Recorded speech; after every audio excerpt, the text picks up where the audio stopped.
Hello and welcome to It Doesn't Work That Way with me, Kalisha Zachery.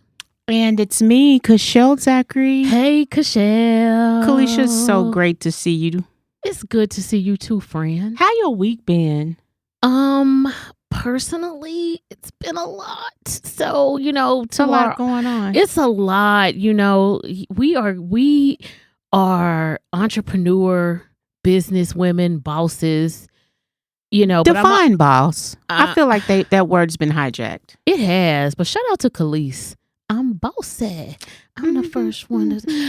But defining boss is someone. What does that mean? To me, it means accountability. Thank you. So, but in addition to that, I'm also a sister and a daughter and a friend. And it's been a week. Our mom, me and Kachelle are sisters, and our mom with her sweet, precious self. Shout out to Naomi. Hey, mommy. Because I know you'll listen to this episode. But we've been gathered around our mom, and, it's been a tough week. She had some health issues, but she is coming back strong, like Michael wearing the 4-5. I love it. I love it, too. We had the Rocky music going for us. Didn't we? Dun, dun, dun, dun. Hey. Dun, dun. Shout out to Sly Stallone. For sure. So I'm going to just give this little short transparency. Because we got to pick up on last week's episode. I got you. The last episode. Okay, go ahead. But my mom had some medical issues, and I wanted to inspire her. And when we were in the hospital, I was playing the theme song for Rocky, Getting Strong Now. And she was receiving it. I was like, go, mama. Getting strong now. Because, after surgery, they have you walk immediately. Yes. Yeah. And so she had to walk, and I was playing the Rocky tune for her. And so the next day in the hospital, a violinist came to play. And I started tearing up because he was playing the Rocky theme song. And I was like, what? It was the Lord. I was like, what is going on? And it was so beautiful how he was playing it on the violin. And my mom used to play the violin. So I felt like, oh my gosh, okay, what's happening here? My mom used to play the violin. The violinist is here. I had the Rocky theme song the day before, and now he's playing that. So when she got to come home, I said, hey, Mom, we're going to watch Rocky. And I really want to, to just to motivate her and inspire her. And as soon as I said Rocky, I said, no, you know what? I'm going to switch that up on you. Okay. I said, we're going to go with Creed. Shout out to Michael B. Jordan. For sure. And my mom, she was just laying there, so she had to actually watch and engage. Any other time she'd been and got up and went to play some puzzles or something. But she had to really sit there and watch it. And so we watched Creed 1, and she was like, wow, Kachelle, that was really, really good. Then we watched Creed 2, and she was like, oh, wow, Kachelle, like, I see it. And then we ended on Creed 3, and she was like, wow. So just shout out to being inspired. And can I say this? I am so much in tune to being inspired, and inspiration seems to actually follow me as well. Yeah. So I thought it was just poignant that song followed me throughout the hospital stay, even to when we got home and we was going to start with Rocky, but we failed to Creed, and we started watching Creed. But I just say all that to say inspiration can come to you in so many different ways. Who would have thought that the violinist would have picked up on that song? So you put it in the atmosphere, and that's why we tell stories. It gave back. But that's also why we produce stories. It's just like, I'm sure they was making Creed not thinking, oh, Kalisha, Kachelle, and her mom are going to sit there and watch it. They didn't know that specifically, but they knew, Stallone when he came up with that concept. And I know Creed is a spinoff of that. Just why we make film. Yeah. Thank you for listening to the It Doesn't Work That Way podcast, which is sponsored by Frame of Reference.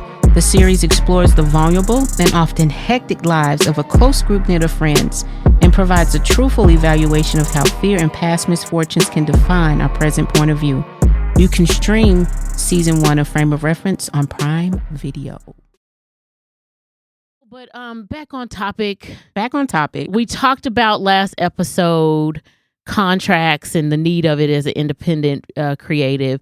Now we ended with red flag. Child. So the question is, yes, define red flag. Warning. Don't do it. Okay. Stop. Think twice. Your gut. You know when it's coming up. I've been in positions where I'm like, I need to leave. You know what I mean? Red flag. Red flag. Yep. So should we consistently assume positive intentions while paying less focus to quickly spotting potential red flags? Kalisha, yeah, it doesn't work that way. I would like to live in a world where we should always assume a positive intent. So there's nothing wrong with doing that, but don't ignore red flags. So no, it doesn't work that way. Okay. So maybe it works both. Well, can we go back to assuming positive intent? Because that used to be my... Read the question again. Okay. Should we constantly assume positive intent? Okay. While paying less focus to quickly spotting potential red flags? No, it doesn't work that way. Okay. So here's... And we should still give positive intent, and you still got to look out for the red flags. It has two things have to be happening at the same time. Two things. I'm glad you said that because that's a balanced approach. So a red flag is a warning sign that indicates unhealthy or manipulative behavior. Say that again. A red flag is a warning sign that indicates unhealthy or manipulative behavior. Red flags are not always easy to recognize at first, but they can become more problematic over time. So in any industry, any industry, I don't care if you work in any industry. I think the key motivator for red flags is desperation. I think that that's why I do. The key motivator for people to give out red flags or for me to ignore them. So both. Okay. Both. Okay. So the reason why I'm so values driven, is because in this 16-year journey of being a business owner, my values I've seen them protect me in real time. And I've seen where integrity has protected me from red flags.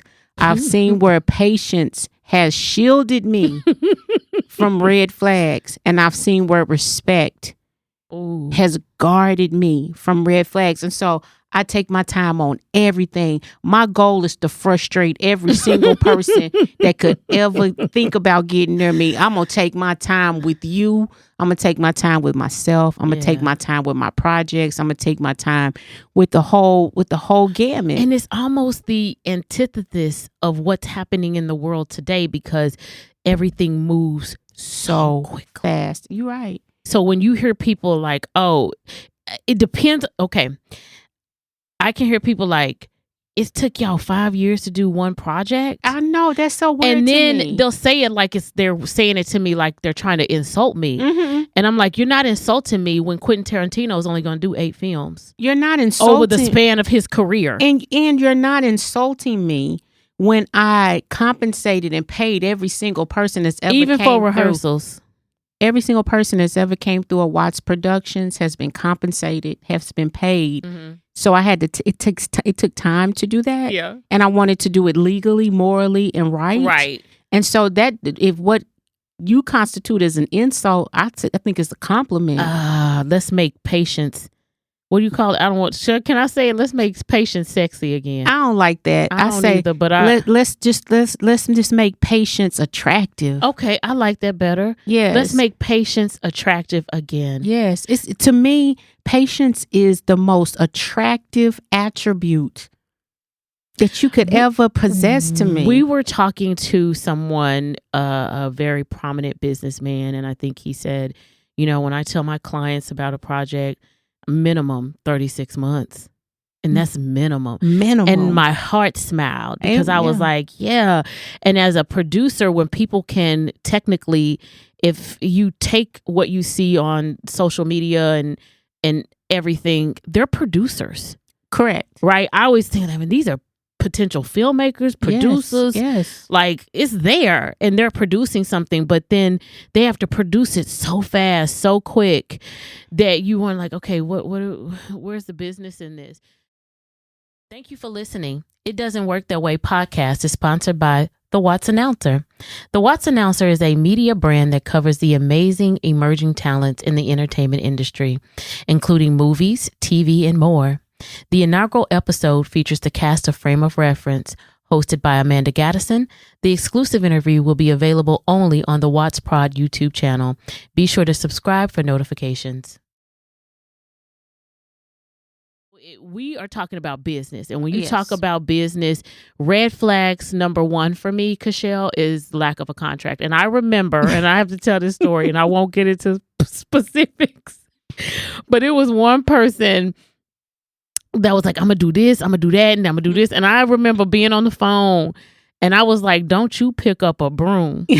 Do you remember that? I do. I said, don't pick up a broom, because to your point, they were trying to rush me into collaborating. And I was like, wait a minute.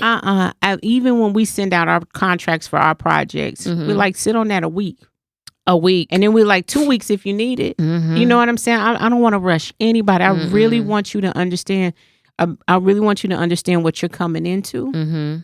And I want to understand. I want you to trust me. One, I want to build trust with you. We're learning each other. That again. I want you to build trust with us. And we're learning each other. Can I say this, just a little segue? Yes. When Kachelle talks about trust, and I want to say this as politically correct as I can. Okay. It takes time. So because you don't know me and you don't know my production company, and you may have went online to our website, called our number to make sure it was right, met us in person. Make sure the phone ring. Did somebody pick it up? Who's on the other line of this email? Whatever. But all of those things are done from our perspective at our production house in the film world specifically, to counteract all of the noise. We want to be a place of calm. And my trust, every time I say I'm going to do something, I'm going to do it. And I'm going to put it in writing, and I'm going to say, hey, here's this contract. You take your time to review it. I didn't even haphazardly put together the contract. I sat with my attorney, and we talked about this briefly in the last episode. I sat with my attorney and I said, hey, let's make sure that we're protecting emerging creatives who may not have access to an attorney, or not know you can go to LegalZoom, or I don't know if you can meet with an attorney there, but somebody where you can get some legal counsel to be able to support and help you. I'm building my trust in the industry in that way. So when you talk about trust, that takes time. And in this industry, people tend to believe you just because it looks fancy. Nothing's vetted. Nothing. I'm like, y'all better go watch Indiana Jones and the Last Temple of Doom. Okay? Why? Because remember the cup? I remember the cup. But his daddy. But our listeners might not know. Okay, so shout out to George Lucas. That was Steven Spielberg. Yes. But in that film, and I talk about the Indiana Jones in the Temple of Doom. The reason why I talk about that film is because the bad guy, the antagonist, he was looking for the cup of Christ, and because they believed it was going to give them everlasting life. And so they found where it was at, and he picks up the cup that he thought there would be Jesus's cup, because it's Jesus, right? And it had like diamonds and rubies and pearls, and that was not it. It looked good, but that was not it. But Indiana, the way he vetted it is off of what he was taught, what his daddy had told him. And I said Indiana because that's his full name as a character. But Dr. Jones vetted off what his daddy had taught him, and he made a wise choice. We tend to live in a society where it's like, if I just pull up one celebrity and maybe show you a picture that I took with them that I don't even know them, I don't talk to them or anything like that, I jump in your DMs and I'm like, I need you to come on set and work on this film, and there's no contract, there's no nothing. People tend to trust them right out the gate. That's a red flag for me. Okay.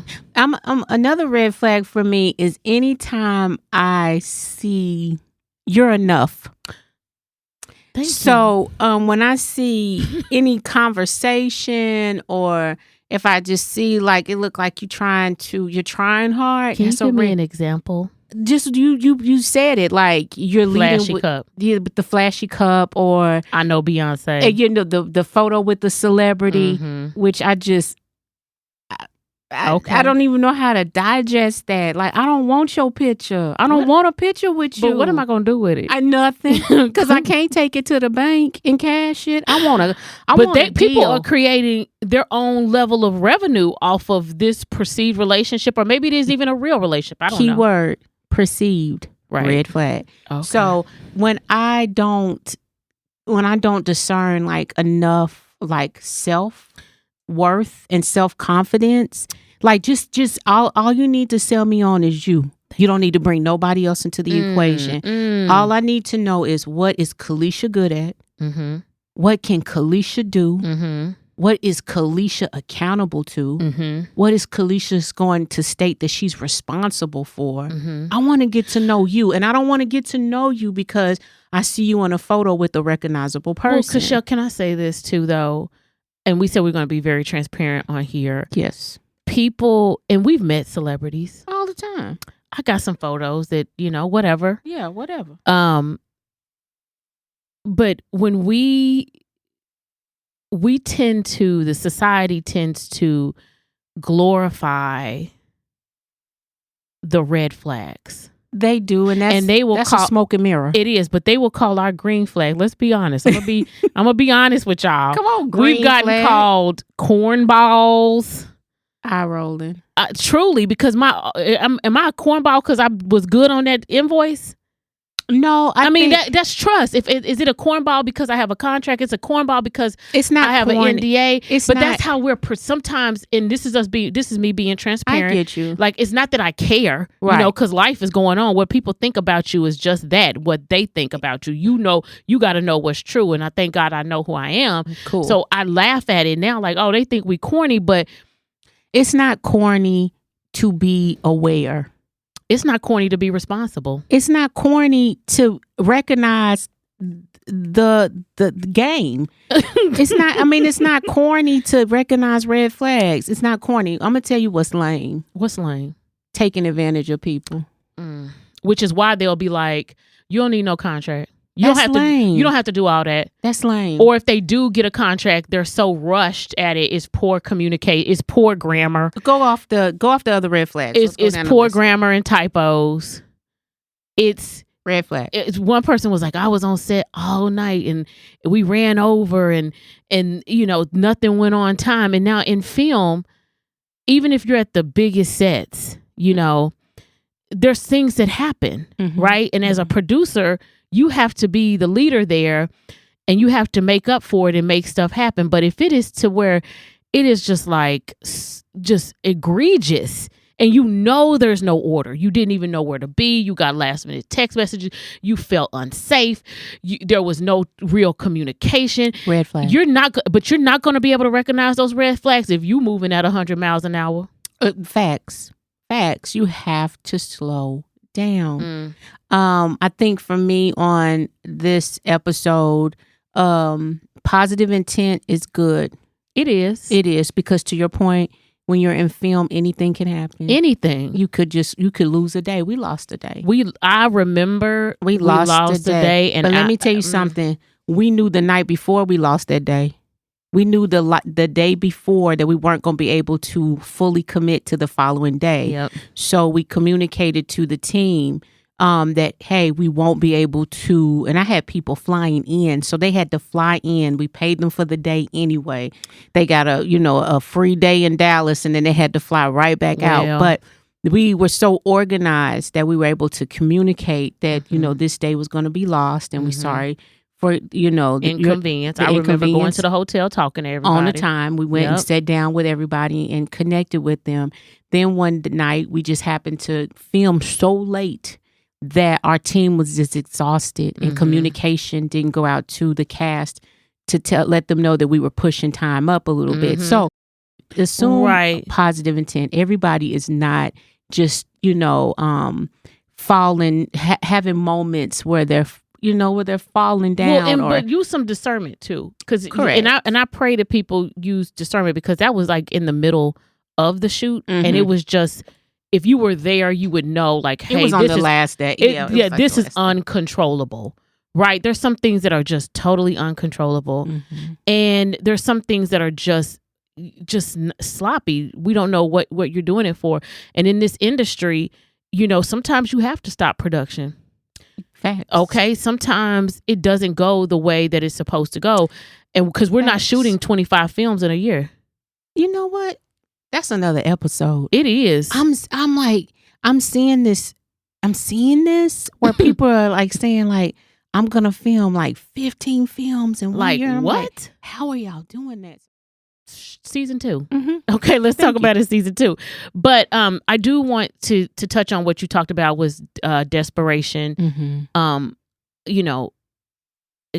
little bit goes into that, being able to say, I'm not going to look at this red flag. It's not there. It's not there. I just want the role. I just want the opportunity. Yeah. Or I whatever is motivating that. I want to encourage anyone that's listening to this podcast, abandon impatience. Abandon it. Abort. But can I say this too? Because other red flags that tend to lead to fraud are some things I want to touch on. And I wrote this down, especially for emerging actors and actresses who we deem everybody on a production so valuable. Yes. 90% of what I do, though, is casting. It is. Because they're in front of the screen. Absolutely. Right? And they have to give the performances, and, God bless them. Like, I love actors and actresses. You guys are amazing to me, to remember all them lines. Like, and just what you do is a true skill. It is. And don't let anybody, downplay that. You're not mimicking, you're acting, and it matters. And so, but some things for that it would touch my heart, just from some personal history that we know with people who've experienced some things. And maybe, you're saying, hey, I'm going to make this a career. I'm listening to this podcast. This is great. I want to leave these nuggets with you. Here are signs of fraud. Casting you without an audition. I would agree. Okay. Scammers often claim to want to hire you without meeting you first. Red flag. I don't know no job where they just like, Kalisha, girl, come on in here. Red flag. Bad grammar. Scammers have poor grammar or use fake names with their emails or their casting calls. Take your time slowly and read it beginning to end. Strange email addresses. I thought this was interesting. Scammers may use unusual email addresses with special characters. Promise to stardom. Yeah. That one is the most major red flag ever. It's so major. You can't promise stardom. That sounds very dangerous. Yeah, I was going to say. Only because, and then maybe I have to define, what does stardom mean to them? So does your stardom means, is that, I have to define I think we stardom. know what stardom is. I think let's just, for the sake of this nugget, stardom is everybody gonna know your name. Cheers. Like the show. Stardom. I think this is the level of stardom that they're promising. Yeah, that's a lofty promise. If anything, I want to promise anybody that works with us as a production house, the only thing I want to promise them is that I want to attach your likeness to work that you can be proud of. And if that just happens to get you more recognition, amen, then that's grand. But I wouldn't even get into like the recognition part. I just want to do a good job on the project part. You know what I'm saying? Let me just make a quality product. Why would I skip my product to talk about their stardom? Right. If you do this, you're gonna be that. And if you believe in all that, whatever they call it in Hollywood, that probably is where that is coming from. I'll make you a star, but you better get the through line. If I do what? Okay. Okay. That's flag. A whole red That's flag. A whole nother episode. No experience required. If someone says you can earn a lot of money as an actor or an extra with no experience, it's likely a scam. I'm going to tell you the truth. That's true. I would agree. Be careful of that. Solicitation to join an agency. If someone asks you to join their agency or management company and you've never met them, it's likely a scam. Yeah, definitely. I would be so leery to sign my name to anybody I have not met. In person. Like, let's sit down. In Can person. We talk a little That's bit? Me. That's me. I'm not knocking anybody's process or journey. Mm-hmm. I'm just talking about me. But for me, I could not see attaching myself to anyone's agency or management if I have not. The first thing I'm going to do is, can I take you to coffee? That's a simple request. Can we sit down? Can we talk with each other? Because I want to make sure that you can hear my vision so you'll know how to help me. And can I also say, be careful out there, y'all. Because your want and your need to create can be so grand that you'll forgo a contract, like we talked about in the last episode. You will overlook the red flags, and it's telling you in your gut. Your gut is telling you. You're like, I would like to invite someone that represents a talent agency. And I have a question because I want to understand how it works. If it doesn't work this way, I want to be educated. Does the talent work for the management, or is the management working for the talent, or is it both? Are you guys working for each other? I think if I was an actress, and let me just say this as a producer, right? Or you're a writer, you got a literary agent or something. If it's not a collaborative, I know what's in it for them and they know what's in it for me, and together we're going to do that. That to me is almost like a marriage. You guys both got to know, you both got to work at it. It got to be this, it got to be that. I think that's a different level of agency, right? That's WME, that's Gersh, that's CAA. Those are different juggernauts, right? I think when you have other talent agencies and management companies that maybe represent 5,000 to 6,000 people, and they only got a staff of 3 or 4, I don't know what that trade-off is like, because those people have to have a personal life. And if you had that many, talent to 3 or 4 people, you're not going to get that much attention, right? So, and if you know that going in and it's that transparent, then and you still want to go for it in your career, you do that and you pick up and you rock and roll with it. But I think you have to be securing yourself to ask the right questions and then vet it against your goals and what you want to do as a career. So here's the keys, Kachelle. I'm listening as we get ready to wrap up. Patience. Yes. Vetting. Yes. And self-accountability to your own intentions. Say it again, slower. Self-accountability to your own intentions. Can you start from the top where you just drop the keys and just slow the keys down? Yes. She's a director to the hilt. Action. Patience, vetting, and self-accountability to your own intentions. I think those are the keys for this episode. And I want to tell everybody out there, you can do this as a career. You can know your number, what number is going to make it to where you're not struggling every month. You should know that. You should get you an Excel spreadsheet. Shout out Microsoft. Google YouTube videos on how to use it if you don't know how to use it. But you should know exactly what you need to bring in every month to live. And you should be working towards that and doing your creative career. And don't be afraid of a contract. Don't be afraid to address red flags head on. Protect yourself. Use wisdom, because everybody, you want to assume positive intent, but there are people that prey, P-R-E-Y. They prey on people's desperation in this industry. And on that note, thank you guys for joining us. This was the red flags and the contracts. I liked it. It was very good. It was a meaty, hearty episode. And, I agree. I want to thank you all for listening to It Doesn't Work That Way. I want you to be sure to rate, review, and subscribe wherever you get your podcast.